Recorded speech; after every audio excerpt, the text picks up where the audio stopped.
1993 வருடத்தில் பிப்ரவரி 16ஆம் நாள் புதன்கிழமையாக இருந்தால் 1995ஆம் வருடத்தில் பிப்ரவரி 16ஆம் நாள் என்ன கிழமையாக இருக்கும்? சோ பாருங்க, அதாவது 16/2/1993, அதுக்கப்புறம் 16/2/1995. சோ இது வந்து வெனஸ்டே, அதாவது புதன்கிழமை அப்படின்னா இது என்ன கிழமை கேள்வி. பாருங்க, தெளிவா கவனிங்க.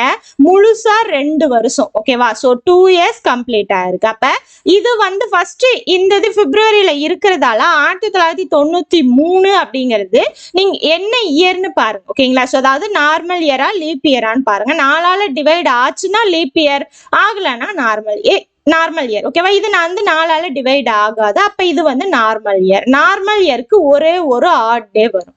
அடுத்து 1994க்கு பாருங்க, அடுத்த வருஷம், ஓகேவா?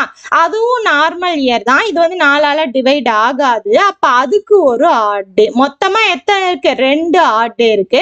அதுக்கப்புறம் 1995 பார்க்கணுமான தேவை கிடையாது. ஏன்னா இங்க பிப்ரவரி 16லயே முடிஞ்சிருச்சு இல்லையா?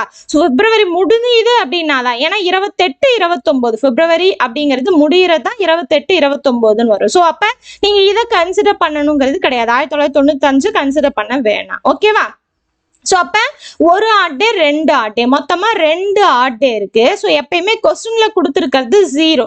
அப்ப புதன். 1 பாத்தீங்க அப்படின்னா வியாழன், 2 பாத்தீங்கன்னா வெள்ளி. சோ இதுக்கான ஆன்சர் பாத்தீங்கன்னா ஆப்ஷன் சி, வெள்ளிக்கிழமை. இதுவே 1995 கொடுத்துட்டு 1993 கேட்டாங்க அப்படின்னா நீங்க ரிவர்ஸா பாக்குற மாதிரி வரும், ஓகேங்களா? சோ எப்படி கொடுத்திருக்காங்க அப்படிங்கறத எடுக்கணும். சோ இந்த மாதிரி முன்னாடி கேட்டாங்க அப்படின்னா நம்ம என்ன பண்ணணும்னா, அப்ப வந்து 0 புதன் அப்படின்னா 1 இதுக்கு முன்னாடி நாள் போகணும், செவ்வாய். 2 அப்ப அதுக்கு முன்னாடி நாள் திங்கள். இந்த மாதிரி போகணும், ஓகேங்களா? சோ ரிவர்ஸ்ல போகணும். முன்னாடி கேட்டா, பின்னாடி கேட்டா ஃபார்வர்ட்ல போகணும், ஓகேவா? சோ இது வந்து உங்களுக்கு என்னது? கேலண்டர் சம், ஓகேவா? சோ இயர் வந்து, அதாவது மாசங்கள் மாறி இருந்ததுன்னா அந்த ஒவ்வொரு மாசத்துக்கும் நீங்க கண்டுபிடிக்கிற மாதிரி வரும். இந்த இடத்துல முழுசா 2 வருஷம் அப்படிங்கும்போது அந்த வருஷம் 1993, 94, ஏன்னா பிப்ரவரி அதுலதான் இன்க்ளூட் ஆகுது இல்லையா? சோ அப்ப அது வந்து உங்களுக்கு நார்மல் இயரா லீப் இயரான்னு கண்டுபிடிங்க. எக்ஸ்ட்ராவா வரக்கூடிய அந்த ஆட் டே எவ்வளவுன்னு கண்டுபிடிச்சிங்க அப்படின்னா 0 அப்படிங்கறத அவங்க கொடுத்த கிழமையை எடுத்துக்கோங்க. அப்ப அதுக்கப்புறம் எத்தனை வருதோ, எந்த நம்பர் வருதோ அதுக்கு தகுந்த மாதிரி நீங்க போட்டுக்கலாம், ஓகேவா?